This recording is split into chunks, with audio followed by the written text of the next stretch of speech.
Good morning, everybody.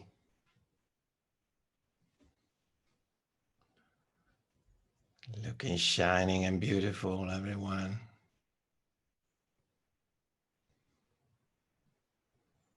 Nice to see you.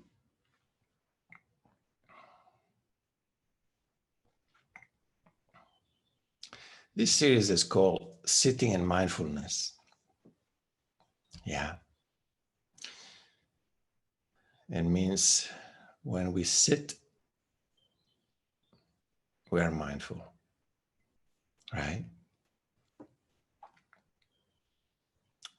Mindful is a strange word. I mean, it's a strange translation because it sounds like it's full of mind, which is kind of the opposite of what we are talking about, because we're talking about allow the mind to rest and what happens when the mind is not functioning.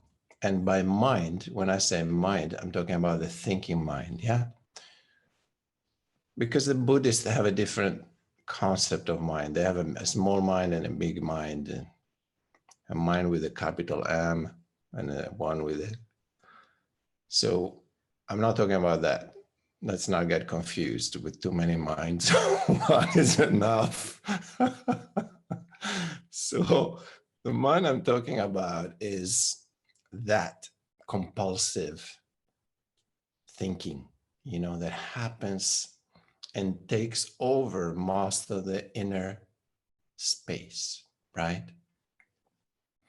I'm talking about the mind that is thinking, and through thinking, it takes us constantly away from the present moment. Yeah, because mind is either future oriented or past oriented. Yeah, we looked at that one of the first sessions months ago. So the purpose is allow the mind to rest, and through that, observing what is left. What is in that space when there is no thoughts? That we also call no mind. Mindfulness is a translation from a word that Buddha used in Pali. Pali, it was like almost like a dialect. It was like in those years, Sanskrit was like the pandit, like the priest, the high priest language. And Pali was the people, the people language. So Buddha used to talk Pali, yeah. And the word he used was sati. Sati has been translated by some dude. I don't know what was going in his mind, but he translated it as mindful, which is a little funny. Sati means remembering the present. Yeah, that's one of the literal translation of sati. So I like that translation, remembering the present.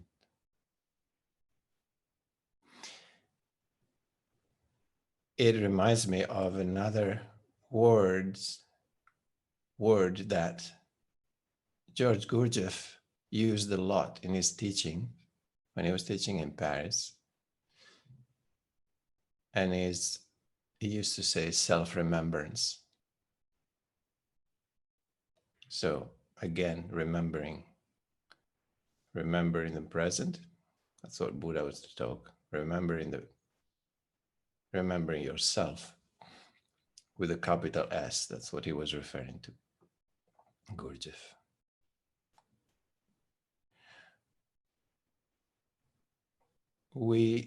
So these two words are the same, mindfulness and self-remembrance. It's the same.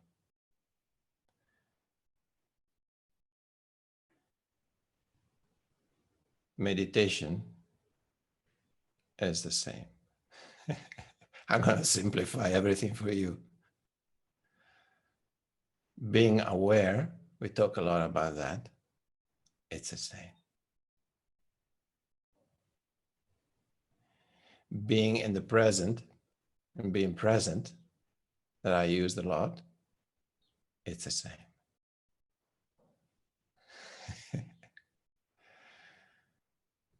Living and being in the vertical reality, it's the same.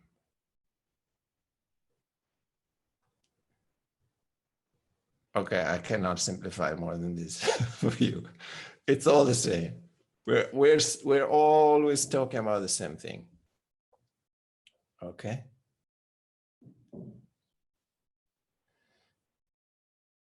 So mindful is not a good translation, even though it's used in a correct way when we say be mindful of. No, we could translate it as be aware of, right? Be attentive to, be mindful of. So we know be mindful what it means by now, even though it's not a good translation. It means self-remembering. So what does it mean, self-remembering? It means that, and we keep forgetting the present moment. Yeah, going back to Buddha, remembering the present. We keep forgetting the present. We also keep forgetting ourselves, going back to Gurdjieff. It's the same thing, because when you are in the present, you are with yourself, in touch with yourself. When you're in touch with yourself, you are in the present as well. So same. So living in a mindful way means to keep remembering every time you forget to come back to the present moment. And by forgetting simply means when we drift away in thoughts, when we let the mind take us away from the present moment.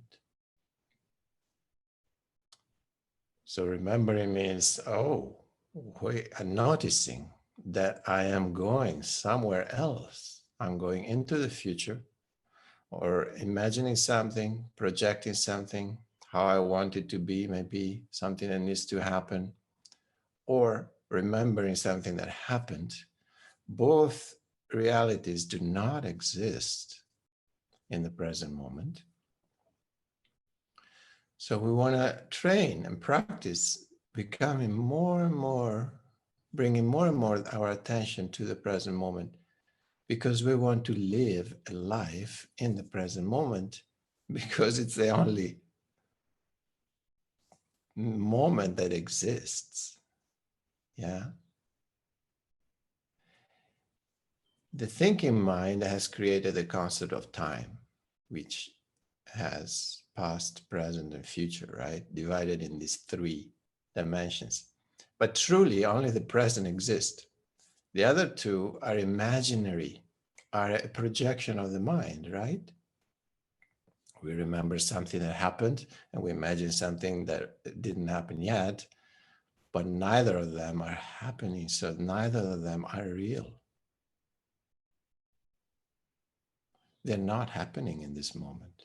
Nothing is happening in this moment. The present is happening.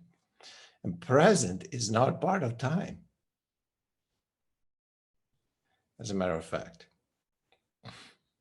So we should say time is past and future.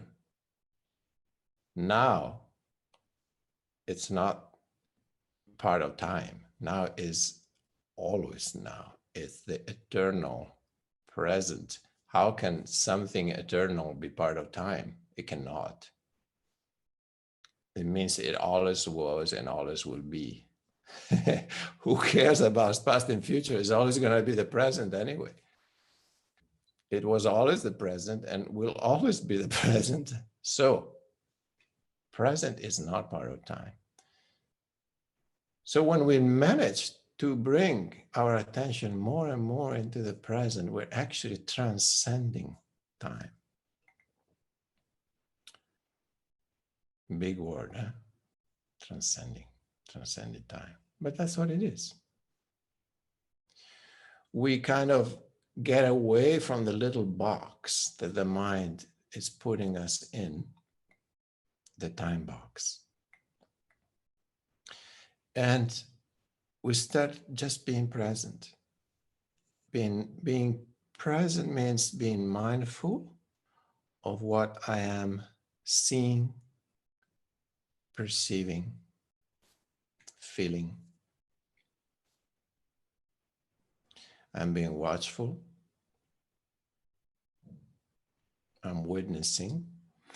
And let me specify what we mean. When I say witnessing, witnessing doesn't mean we are just looking to what is happening. I'm seeing what is happening. Well, that's one definition, but there's more than that. I'm also perceiving. I'm also feeling.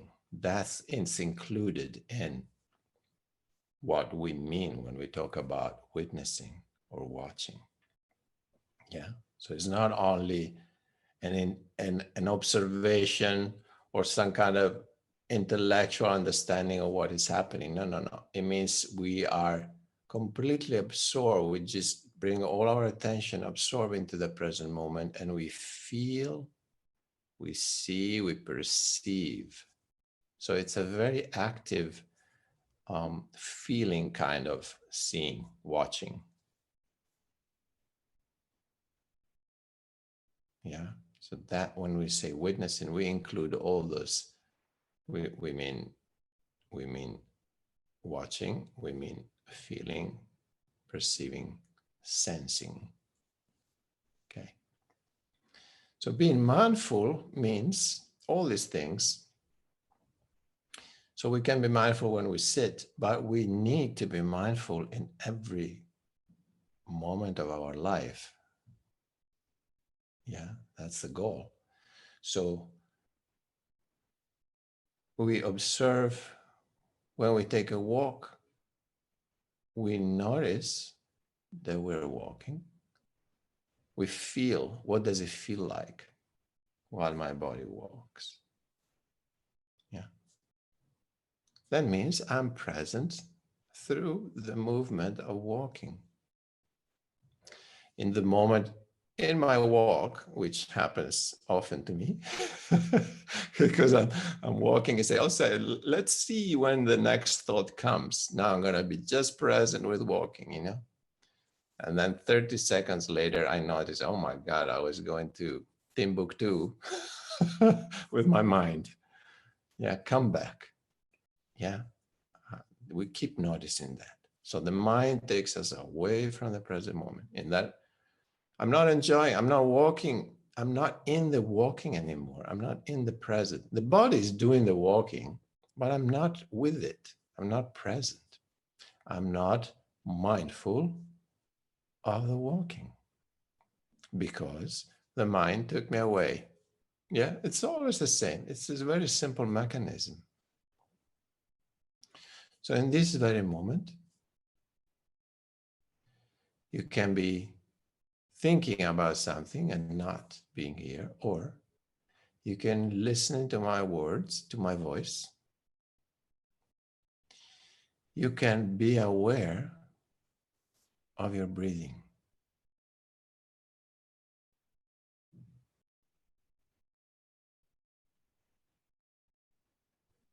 Are you there? Are you feeling your breathing?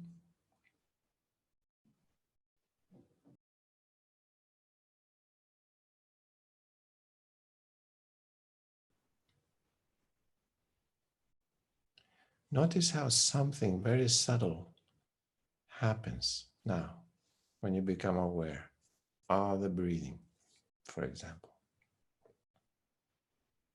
It's almost like something relaxes. You touch a more quiet space, isn't it? It's like, oh, that feels good.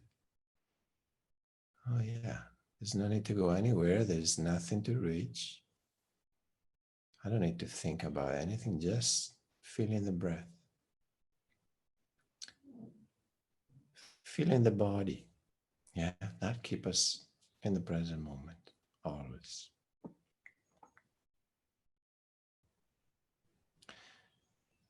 So now we're present through sensing, through feeling. You could say I'm observing my breath, but it's almost a little bit detached, no? That word looks like, I like sensing, feeling more. So I'm feeling my breathing because I enter more deeply into the body to feel. Because observing gives a mental image that I'm not always happy with. But that's what I mean when I say observing and witnessing. I'm also referring to feeling, obviously. It's anything that is experienced in the present moment. Yeah, so bringing the attention there, that's what it means.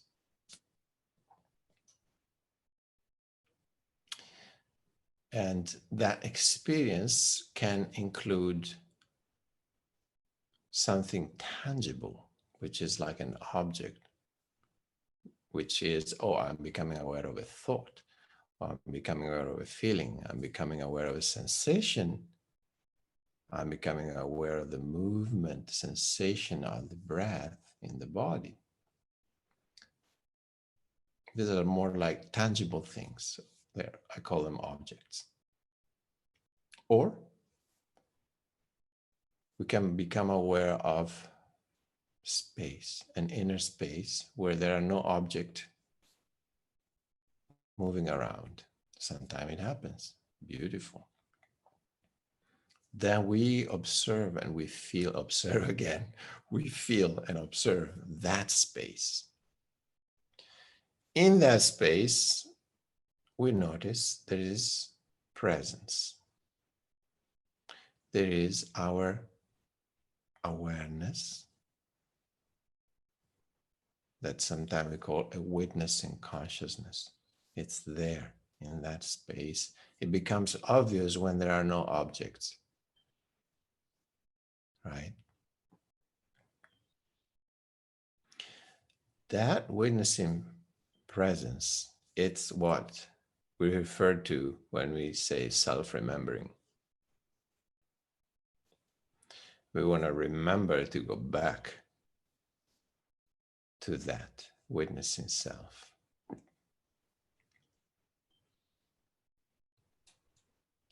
We want to be mindful of everything that is experienced in the inner and outer space,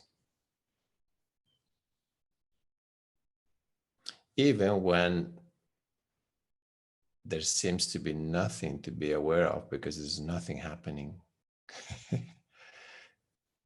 Then we become aware of the space, become aware that nothing is happening. It's a good thing. Don't worry about it. If nothing is happening, it's a very good thing. The mind gets very bored when nothing is happening. Yeah. So we're so trained to stimulate the mind. Yeah? That's why thoughts arise and they keep going. You know, mind needs constant stimulation. So when there is nothing happening, wow, take the jump, take the chance, just experience that because it doesn't happen that often in your life. We're always searching for stimulation. But if we want to remember ourselves with a capital S, it means we want to become more and more familiar with that consciousness that inhabits this physical body, that consciousness that is perceiving everything, that consciousness that is aware of everything. Yeah. That it's much easier to perceive when, of course, there's nothing happening. Because when there's nothing happening, there are no thoughts, there are no particular emotions, there are no particular feelings. There is just a presence, like a humming presence. Then it's easier to perceive. Oh, wait a second. Oh, this is, oh, that's what consciousness is. Oh, I got it. Yeah, you get it because there's nothing else that is distracting you. So allow yourself to rest more and more into that space, because that is also part of self-remembering. Exactly that.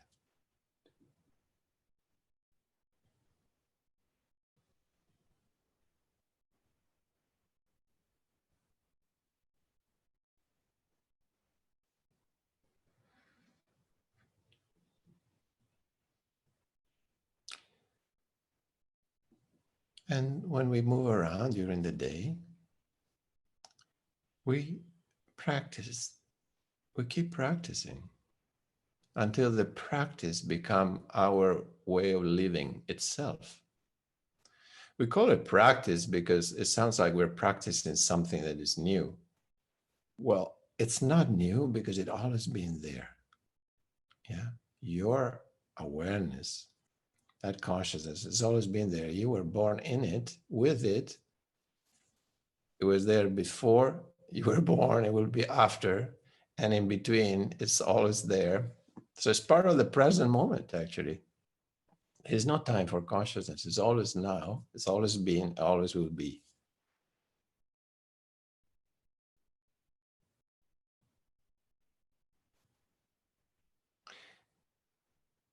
So during the day, we practice remembering. We remembering to what? To be present. So when you're in your garden and you're pulling weeds, you just become very mindful of what you're doing. How does it feel like when you, oh, there is a certain way to pull a weed that you can get the root out. And you know that if you pull the wrong angle, you're going to break it and the root is going to stay in the soil. And then it's going to grow again a week later, right? Simple. Bring the awareness to that. That means being present with what you're doing. Pulling the weed in the right way so you get the roots out. That's presence. That's awareness, isn't it? Simple. So when you dig a hole because you want to plant a tree, you be with that digging the hole. When you drink a glass of water, just feel, what does it feel like? The water entering the body. Wow, what a feeling, amazing, beautiful. Then you are present with drinking a glass of water. When you wash the floor of your house or wash the dishes, stay with that. Feel the water that runs from the tap, feel the soap. You can feel if the dish is still greasy or not. Do you need more soap on the sponge or not? Maybe I put too much soap. Okay, let me squeeze some out. That's being present, isn't it? When you talk to a friend, be aware, what space are you talking from? Are you talking from your heart or are you talking from your mind? Are you reacting to something that was said or you're responding? Yeah. When you listen to a friend talking to you, be present in that. Just listen, completely empty yourself and just be an empty vessel that is receiving what is said. Yeah, rather than letting the mind already trying to figure it out. Oh, what could I say in response to what he's saying? Or maybe he needs an advice, or maybe he just needs to be heard. And then the best thing you can do is to just listen attentively. Listen in meditation. Remember, we've done that. One of the third anchor, listening. Just like you're listening now, with presence, with attention. So we bring that same quality to whatever we do.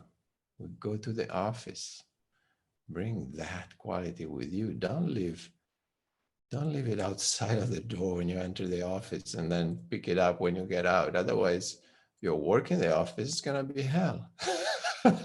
It's not going to be something that you will ever enjoy it because you didn't bring that sense of presence with you.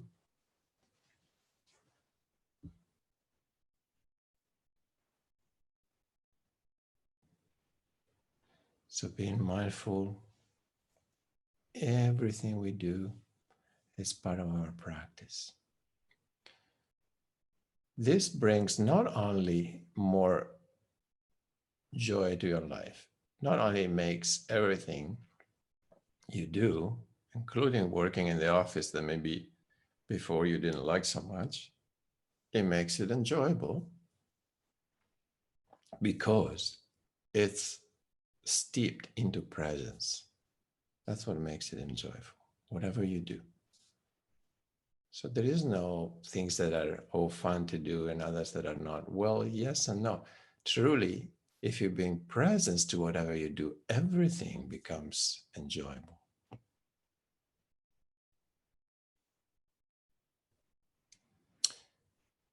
The other thing that happens through bringing presence to everything, bringing presence to everything is that this sense of witnessing presence inside becomes more and more obvious, more and more crystallized. And so you start creating a clear, you don't start creating it, you start remembering this witnessing consciousness as yourself slowly becomes so tangible and so obvious that that is yourself, your true self.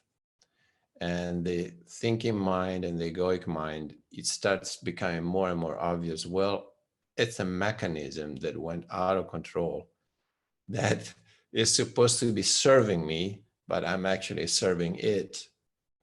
Yeah. So it becomes more and more obvious. Wait a second, I'm not that. It's a beautiful thing that I can use. It's very useful and practical, but it's definitely not who I am. I am that witness itself. I'm not the thinking mind. That is the magic, the alchemy that happens through mindfulness. So it's a very, very, very, 3 times deep work, which we are doing through the practice of presence. It doesn't seem like, right? Because it's so simple. Yeah, just be present. Just fill the soap in the while I wash the dishes, the water. Yeah, what's the big deal? It's a big deal. What happens afterwards? With the accumulation of this practice, what happens is a disidentification from mind, which is the biggest thing that can happen in your life. So that's why I said 3 times very, very, very, very deep.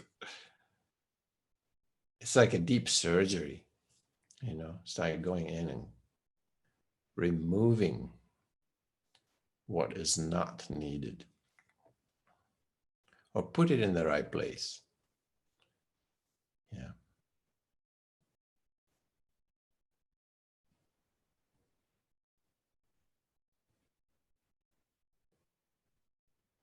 So this is our work.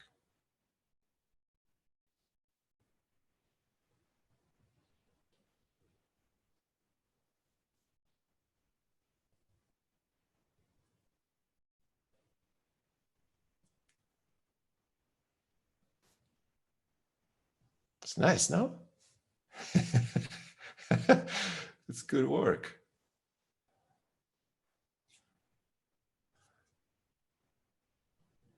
It's something that also you will feel will bring more lightness and more joy to your life.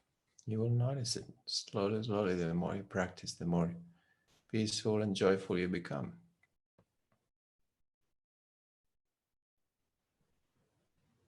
Doesn't mean you won't get pissed off sometime. Well, sometimes you get pissed off too, but then you will enjoy getting pissed off too, because you'll be mindful. You'll be mindful of that. It's like, oh, it felt good to get angry. I enjoyed it. Yeah. There's no right and wrong. There's not good and bad. Within presence, everything is the same. Everything is enjoyed. So how could it be bad? There's no longer good and bad. Or dualism evaporates in the light of presence, in the light of consciousness. There's only one present moment that includes everything in a very harmonious way. Kind of like the opposite of what the mind does. It separates and divides everything in a very non-harmonious way. Non in harmony, not in harmony with existence. That's what I'm referring to. It might look harmonious to you because you're putting order in your life. That's okay. That's useful too. But that's not the harmony I'm talking about. I'm talking about the harmony with existence, with what always existed and always exists and always will exist. Again, the present moment, your true self. Mind is a creation of man. So it was not there before, then it's there between birth and death, and then it's gone again. Everything that is impermanent is not real. So what I'm referring to, harmony, I'm referring to when we are in harmony with what is real, which is everything in the present moment that is perceived within consciousness, consciousness itself, because that's all that exists.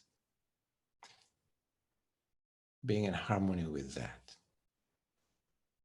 being in harmony with existence. It happens when we remember ourselves, when we are mindful.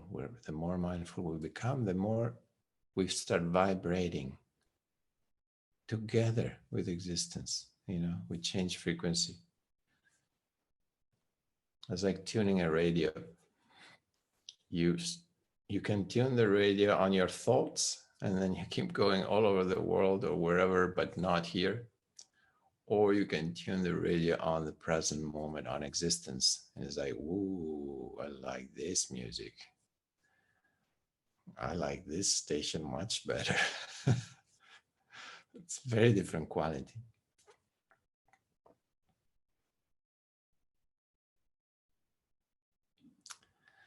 So how about we sit together and we tune our radio station on the present moment. Now we have something new. It's called radio presence. We're going to start a new station. Welcome, ladies and gentlemen, to Radio Presence.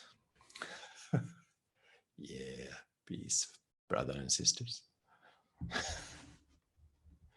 I'm your DJ today.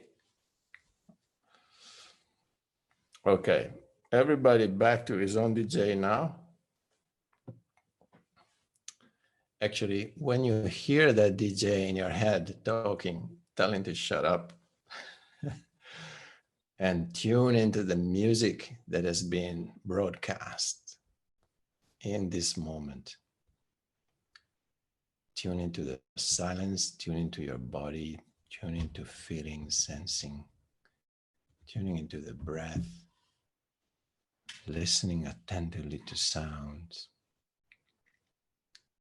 feeling the weight of the body. Go into all the anchors that we talked about and use them anytime you need to bring presence. So find a comfortable position to sit. And if you haven't already, close your eyes when you are ready.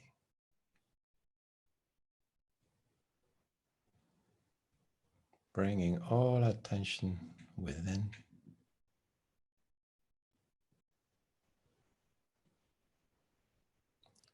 Feeling the body, sensing.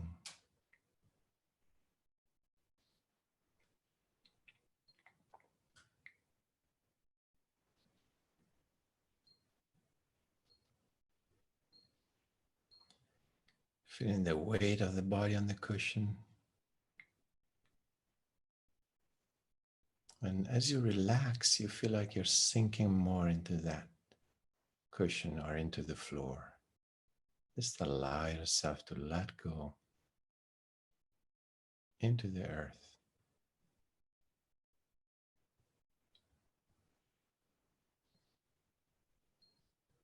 Exactly in the place where you are now.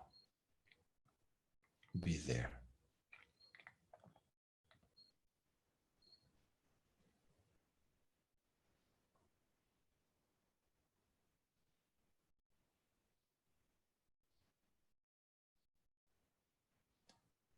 Letting go into that spot where you are, where your body is.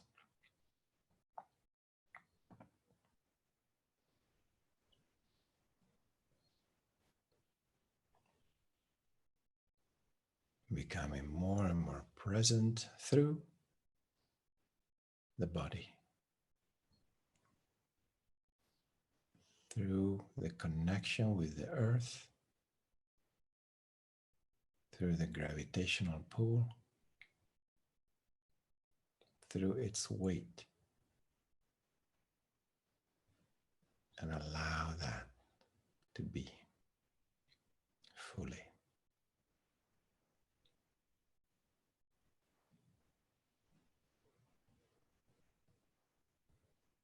Like a big tree sending roots deep into the ground.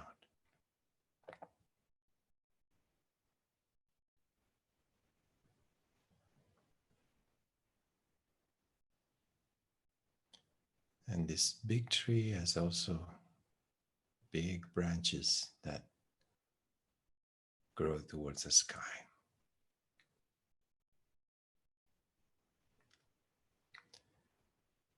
And we can also perceive a light upward pull on top of the head as we become aware of the sky energy that help us sit upright with no effort at all.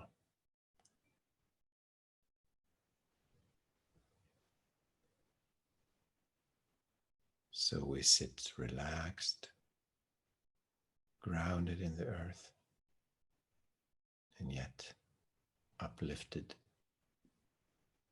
towards the sky. In balance between these two forces, sky and earth, we sit perfectly in balance between the two.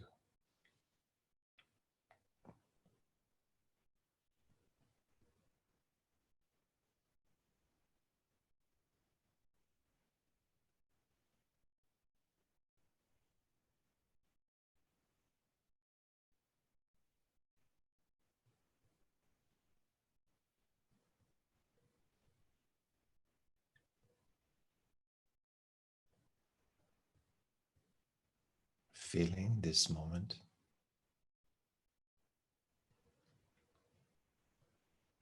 sensing,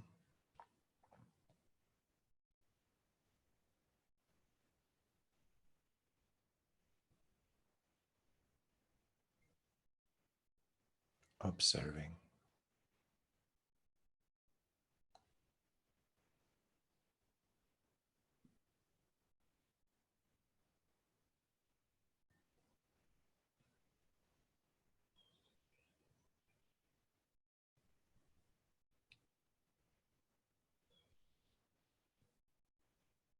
We become aware of the space, the inner space of the inner body in which the movement of breath is happening.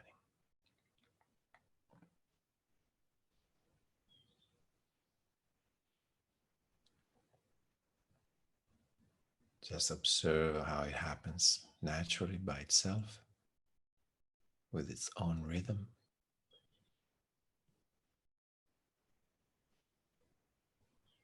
Simply enjoy feeling that movement of prana coming in and going out.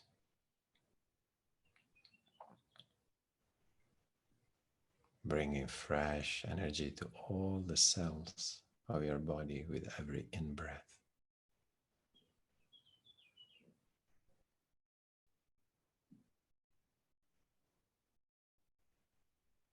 And letting go into deep relaxation with every out-breath.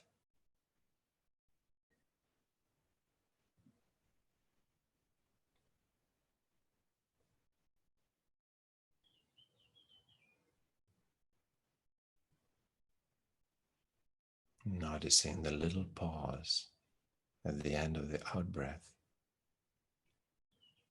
before the next in-breath.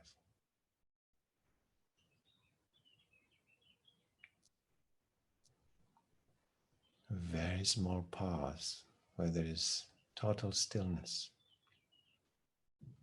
for a fraction of a moment.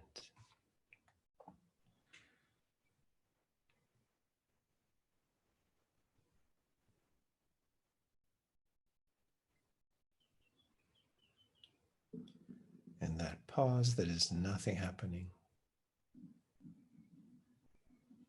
Total stillness.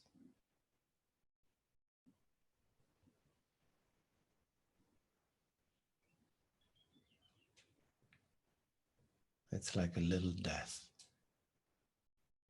at every breath cycle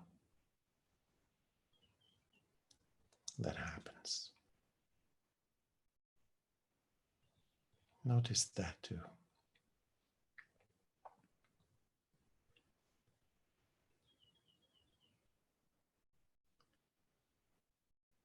Breathing in means vitality, life force, nourishing your whole body,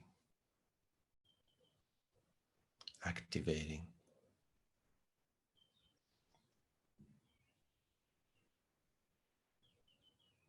Very yang force. It's the yang aspect of the breathing cycle. Breathing out, deep let go. Letting go of everything, including the air.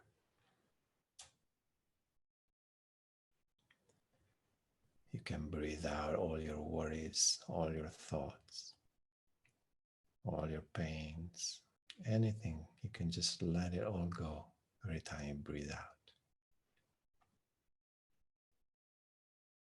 You become very quiet and empty and relaxed through breathing out.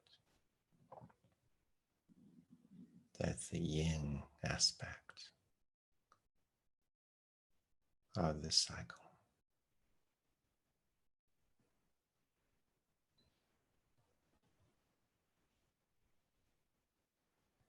Life and death meeting within each breath.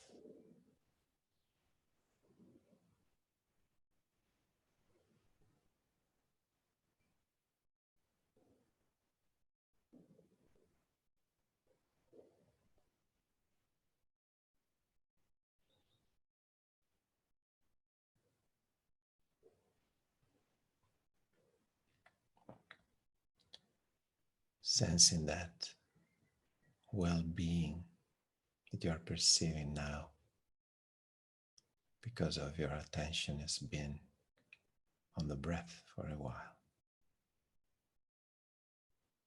Enjoy that sense of well-being, of presence.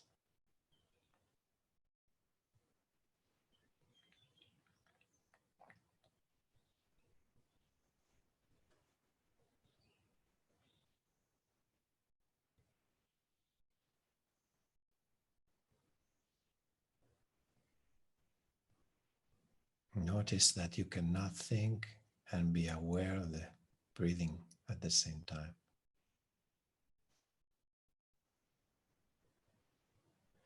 And if you notice you're drifting away with thoughts, you become aware of that and you bring your attention back to the breath.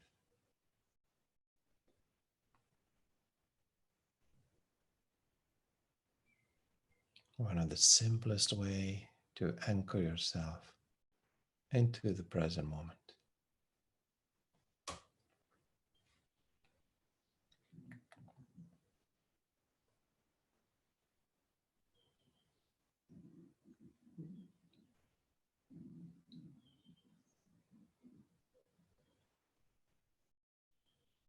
Notice if your diaphragm is relaxed.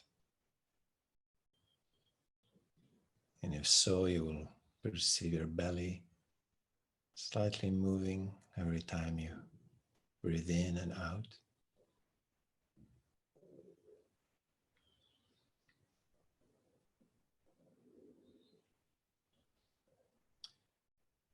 You can sense or imagine, if you don't sense it,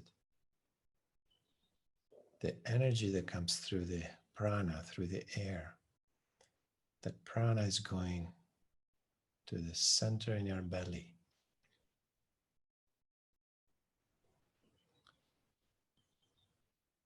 Three inches below your navel, inside. The lowest point where the air can reach, or it seems like it reaches, that's your Hara center. Feel or imagine that life force energy coming in through the breathing and reaching that point 3 fingers below your navel, inside. That is where all the chi, all the energy is stored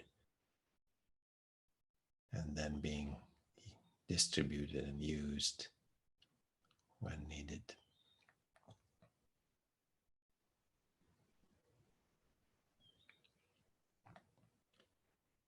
So allow yourself to breathe through your belly.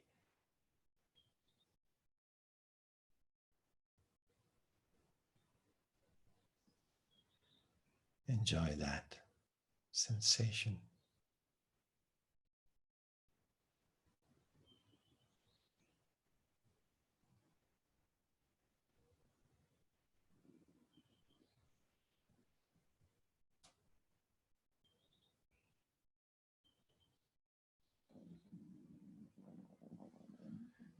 And when your belly is relaxed, when your diaphragm is relaxed and your belly is relaxed, it connects directly to the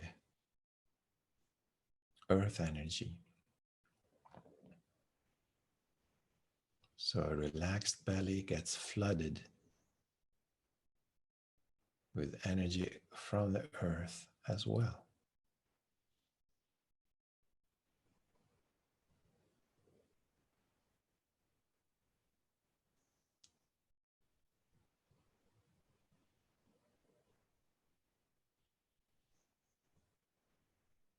So you receive energy from the earth and from the breath at the same time, nourishing your center.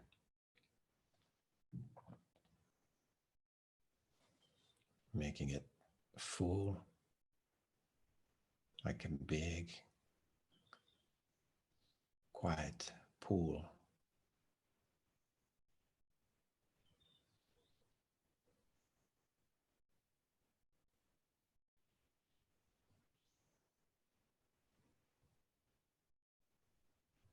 a pool of energy and of presence.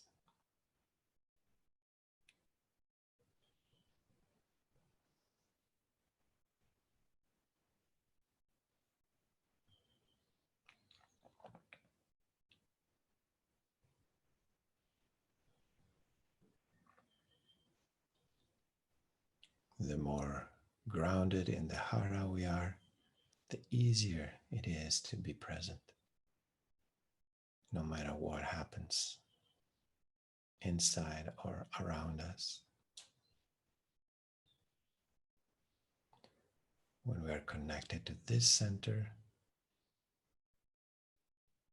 it's very easy to be present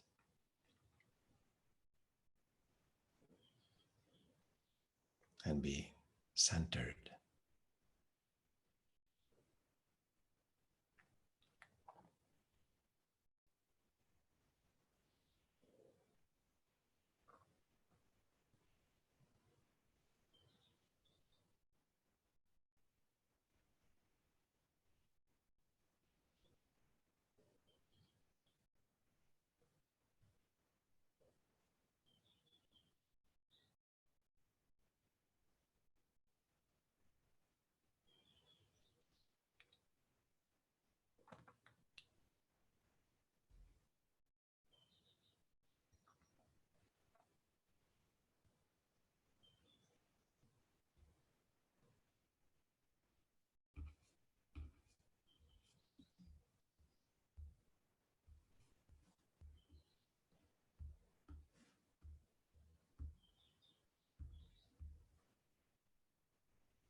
Let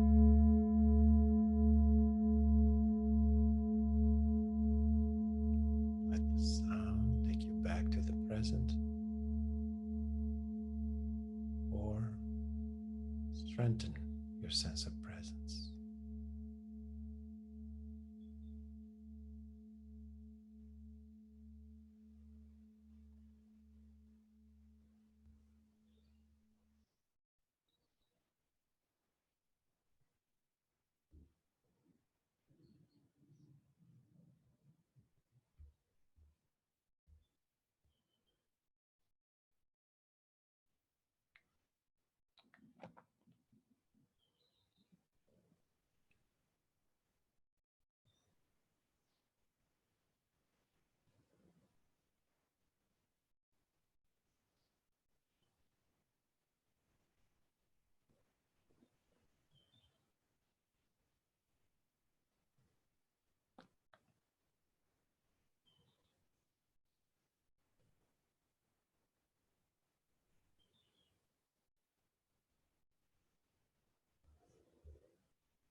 slowly, slowly coming back.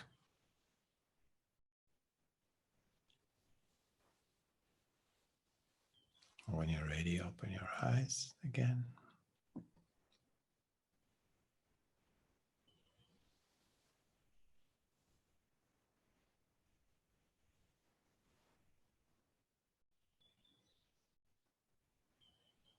So,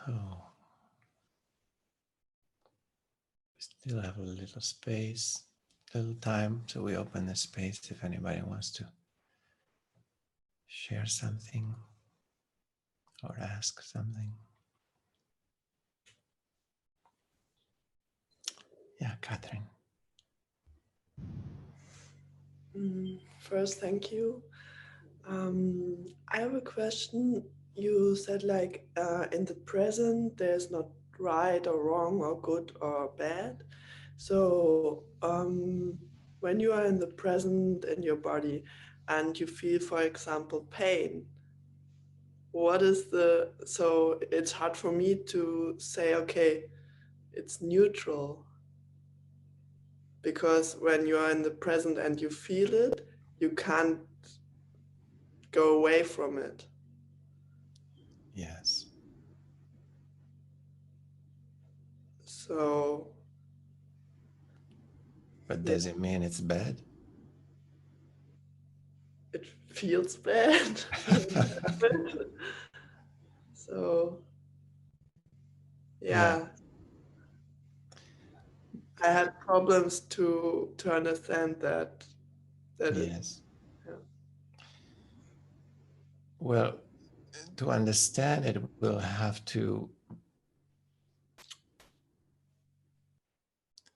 remove the mental association that we have with physical pain. In other words, if we can remove all that we recorded in our hard drive in the mind about physical pain, what would remain? What is it? It's a physical sensation that can be light or strong, varying degrees, right?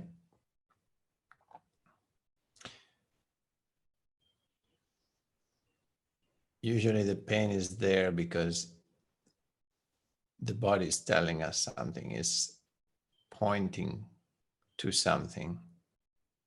So again, if we could just see pain as an arrow pointing to something,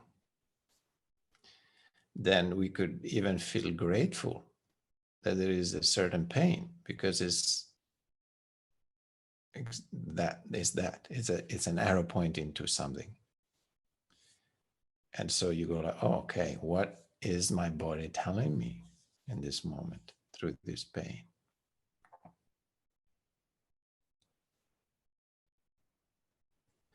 So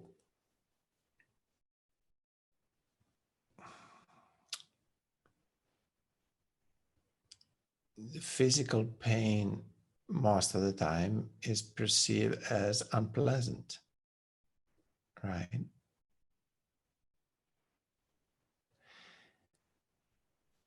And I'm not saying that you should enjoy the pain. we're, we're not, let's not move into the masochist realm. It's okay to perceive pain as unpleasant too. But I'm talking about being present with that too. Yeah. So you could go into a reaction of some kind, like, oh my God, pain, I have terrible headache, for example. I don't want to feel this. I take a pill and get rid of it so I don't feel it anymore. Okay, that's one solution. But not much happens in terms of consciousness. Or you can say, well, let me see why this headache is there, and what is the message here? What have I done that the body is saying, oh, try to avoid it next time? Instead of taking the pill, I could sit with it and accept it for what it is and look if there is some message for me in there. Also explore, which is very interesting, this sensation. So instead of trying to not feel it more. Feel it, bring all your presence to that pain and go deep into it and see what happens. Because how bad can it get? Really. Existence is so compassionate that has put a safety mechanism with physical pain, for example, where there is not such a thing as unbearable pain. For example, we have this expression on unbearable pain, but there's not such a thing, because in the moment pain becomes unbearable, you pass out. You go completely unconscious. So that's how compassionate existence is. Yeah. So if you ever had that or you experience somebody having it, you'll know. When the pain is too much, they pass out. It's wonderful. That's how compassionate existence is. So nothing to fear. You can enter into the pain and feel it more. And what can happen through that is that if you go to if you find the very center of that pain, the pain might stop. It might disappear. It might. So that's also something to explore. But obviously, if we have a rejection towards pain, we can never experience that, because we'll never have the attitude of saying, well, let me feel it a little more. We actually go, no, I don't want to feel it, right? So how about we change our mindset and let pain just be pain, like an arrow pointing to something, a message to be listened to.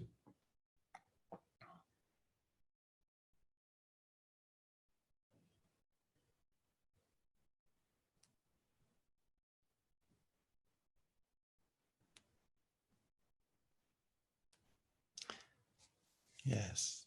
Thank you, Catherine, for asking that.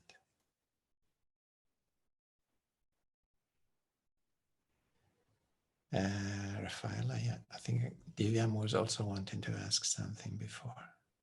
Divyam, you want to unmute yourself? It's okay. No, I'm giving the word to Divyam because she was asking, she raised her hand before you, Rafaela. So we'll let Divyam ask and then. Thank you. Thank you, Sash. It was really a wonderful session. I just have one question. It is so easy to be mindful, be watchful when we have a facilitator or when we are surrounded by a group of meditators.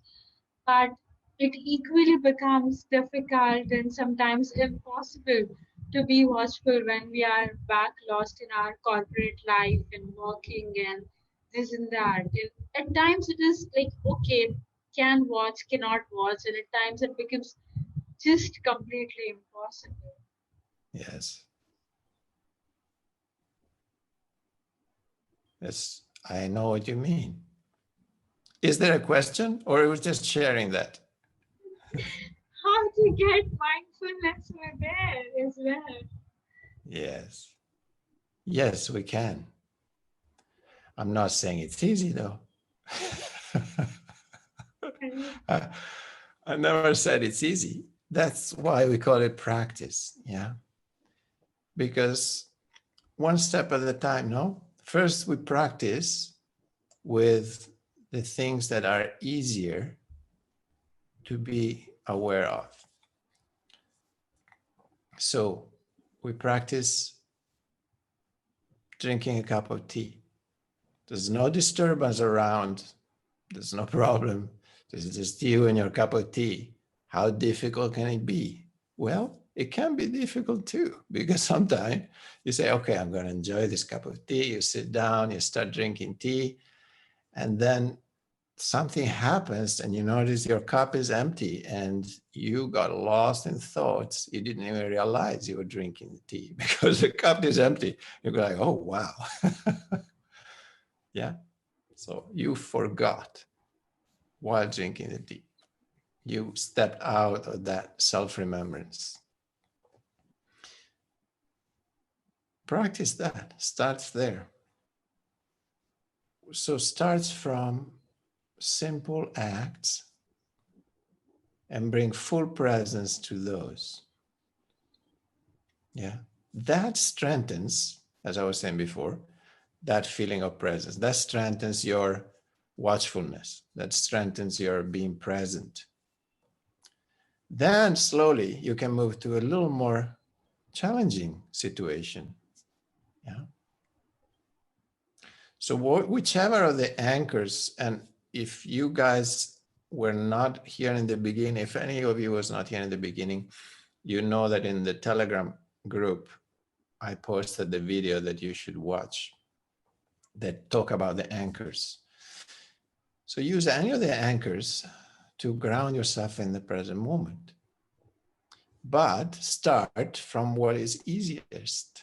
So for example, if you use the anchor of listening, yeah, start by listening to the nature of sound, the sound of nature.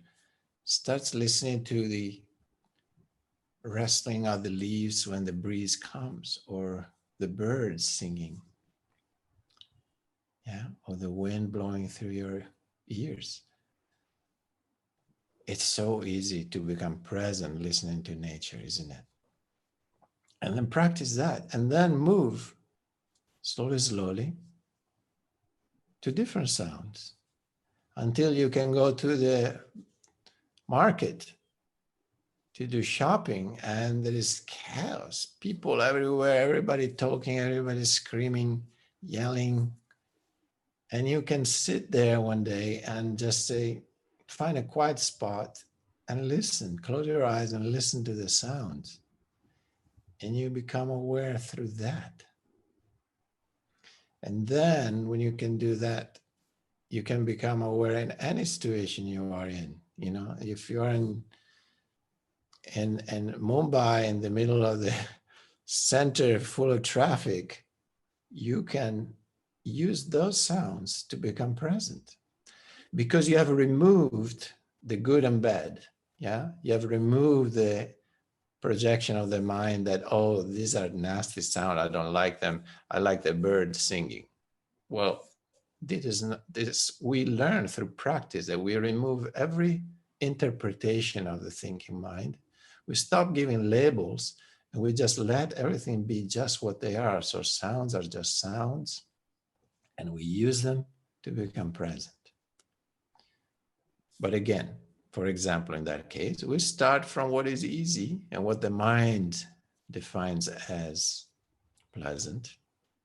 So the sounds of the birds. You know, and then later on, maybe it's a barking dog. Well, it's not so bad. Let me hear, listen to the barking dog. And then later on, maybe it's the engine of a car. It doesn't matter, but it's a progression. You practice through all that. So if you want to practice in the corporate world, which you have to because you can't help it now. Well, I mean, you can't help it but being pulled towards being present more and more. I mean, it's our destiny. You can't avoid that. I mean, you can avoid it. Most people are avoiding it, but it creates unhappiness. So the bottom line is we all want to be present. We long for that. So we long to be present in the corporate world where we work as well. We long for that. So you want to build up to that more and more. And that brings fulfillment to your life, whatever you do. Then working in the corporate world will bring fulfillment as much as being in nature, listening to the birds. In a different way, but it will have a sense of presence, of centeredness, feeling that no matter what happens around you, you don't get carried away. You're not like a leaf in the winds that according in what direction the winds blow, you go in that direction, or you have your center. And nothing can move you from there. That's a beautiful feeling. It's very fulfilling. It's also very pleasant, as pleasant as listening to the sound of the birds at that point. So it's practice gradually, be compassionate with yourself. Don't get upset if you realize, oh man, I'm not present now. Remember that inner judge is always the mind that is trying to take over. So whenever you see yourself judging yourself, just say, okay, mind, you can go somewhere else. I don't need you right now. Just let me be here. My goal is to be present, not listening to this mind that is trying to tell you you're not good enough. Oh, you failed again. Oh, it's okay. You were not present. What's the big deal? Now you can be present. In the moment you notice that you're not present, you become present. It's already happened. So don't waste one single second judging yourself. It's not worth it. Because in that moment you're present, and then you start judging yourself and you're not present again because you're in your mind. So not worth it. In the moment you notice I'm not present, you become present. So all we need to do is noticing, self-remembrance, noticing. That's all. Let go of every judgment. It's not needed. Not only is not needed, it's a hindrance. Let the mind shut up, especially when it starts saying, oh, you're not doing it right, you're not good enough, you're not present, oh, you're not a good meditator, oh, you lost your mindfulness. Get lost. You tell your mind, just get lost. I don't need you. Yeah? Okay. Thank you. Yeah, thank you for asking, Divian. Rafaela, do you want to share something? Did you? Yes. Thank you.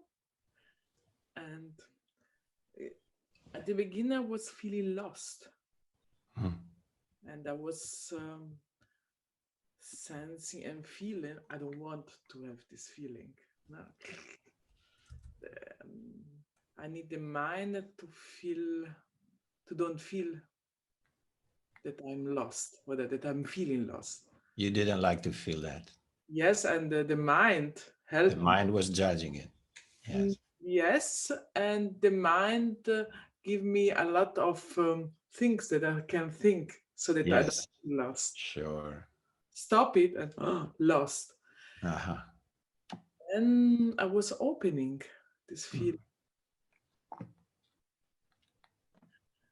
And it was really interesting because I was opening this feeling, and this feeling was belonging to me.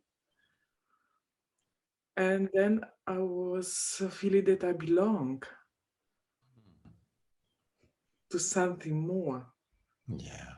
I belong, and there were some little bubbles of not belonging, and an opening. I was opening, and I was having this feeling of belonging, and at one point,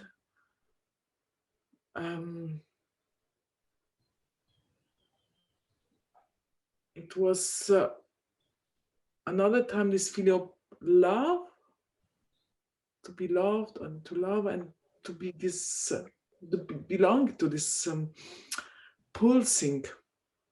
Pulsing? It's Pulsation, yeah. of, Pulsation, yeah. I was sad when it was stopping the meditation. Yeah, those bells are terrible, especially the little one. There was also a deep feeling of trust. No? Beautiful. Yes. What is this? What do you mean by this? This All of it?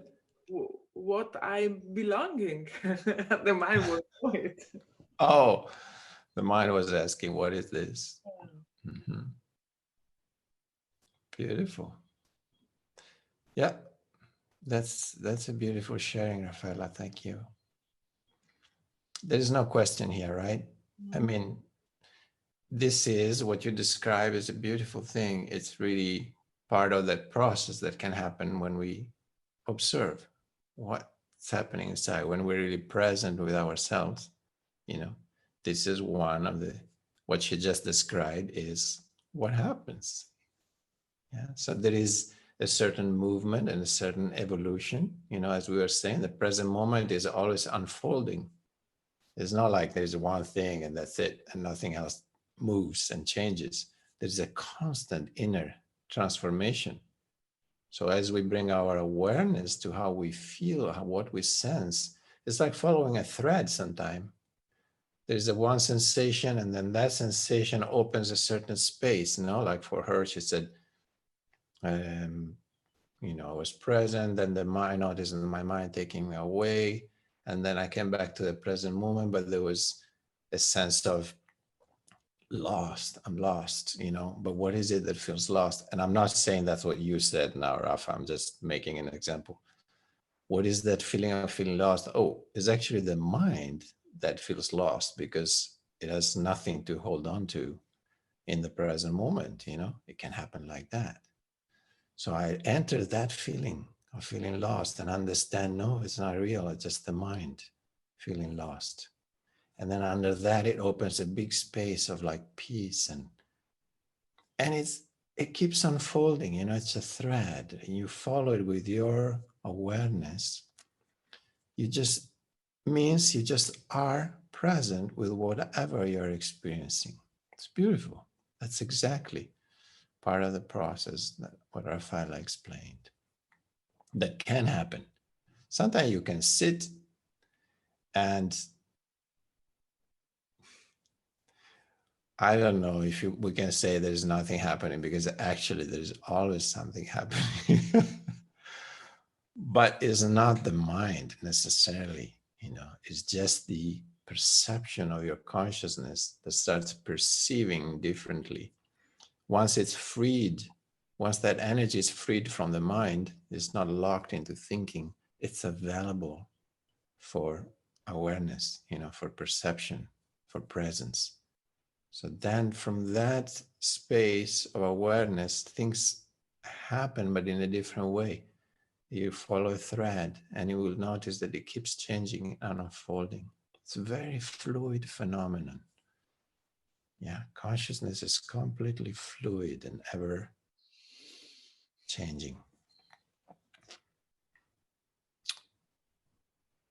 Beautiful. Thank you, Rafa, for sharing that.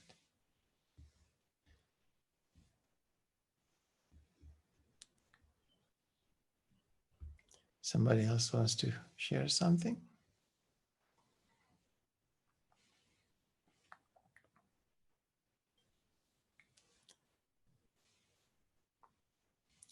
We have Danu with us.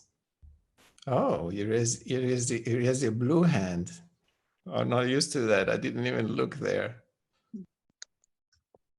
See, Danu. Tell us. Hi, Shastro. First of all, I would like to thank you a lot for taking me into that meditation group. And yeah, it helps me a lot to be in a guided meditation. And yeah, stay more present. And what you said about the presence in the daily life, that also helps me really a lot, especially that you pointed out this to not judge oneself when one finds oneself lost in thoughts or in action. So that is something very important for me to take in, because this is really a big hindrance, big obstacle, this self-judgment. And because that is then also present in when I actually sit down for meditation, because it's like an unnecessary tension that I carry. Yes. So I want to bring more focus now on that, like to rather be like happy when I remember that I was lost in thinking. So like I kind of feel I have to turn that around, because otherwise it just keeps me too much in attention that is not necessary. Exactly. Yeah. Exactly. Yeah. It takes a lot of energy, that judgment, self-judgment. Yeah. It's like a black hole, actually. It's never ending. It's really, you can go on and on and on and on and on. You can really get lost in it. You can go as deep as you want. It's never ending. It's true. There's no end to it. You can never find a solution for it in the mind. Like mentally, it's impossible. Yeah. It will always come up with some argument, but like rather to kind of turn around, like switch to like be happy about catching myself being not present. That is very helpful. Yes. So exactly, beautifully said, Dano. Thank you. But it's like that if you catch yourself judging yourself, then you can either release the judgment, right?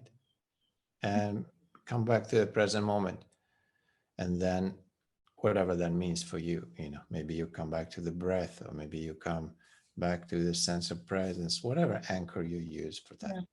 Or you can notice that you're judging yourself, and you judge yourself for not being present and for judging yourself, right?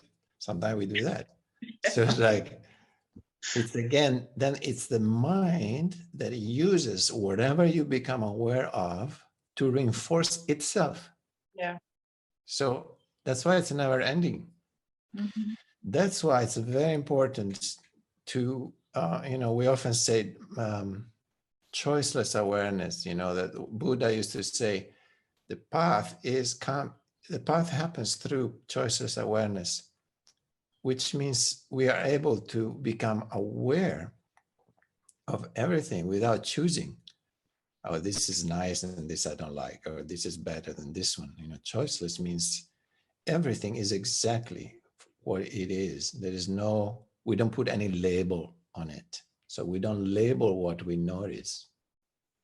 Yeah. So if I notice that I'm judging, I don't label the judging. Otherwise I'm back into judging, right? It's just like, oh, look, here it comes the mind judging again. Okay, goodbye, and you let it go, simply. So choiceless awareness is quintessential pillar of our practice. So become aware, because consciousness includes everything in itself. Means day and night, all dualities are included. You cannot pull out the night and be left just with the day. It's not going to work. It's not, existence is made of those polarities too. So there is awareness and there is not awareness. There is presence and there is absence. But it's all embraced within consciousness. It all exists within consciousness. So we cannot just take it out and say, you don't exist now. So a compassionate heart, to bring compassion towards what we witness, to bring a sense of compassion towards anything that is witnessed. And I recommend, I don't know if you didn't watch it, there's a recording of, was it the last session or 2 sessions ago that we talked about self-love? Last one? Anyway, it's called self-love, I think, or how to love yourself. Anyway, it's very nice. If you haven't watched it, I recommend it because it talks about exactly this, how to circumnavigate the inner judge. Yeah. Yeah, but very, very important what you just shared. Thank you. Thank you. Yeah.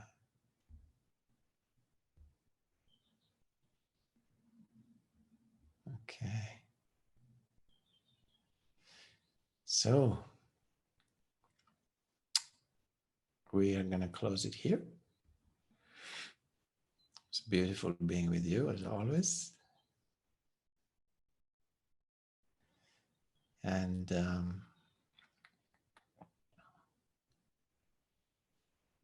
I'll see you next Friday. I'll still be around probably.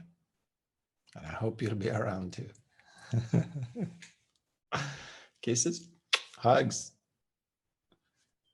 Namaste, everybody.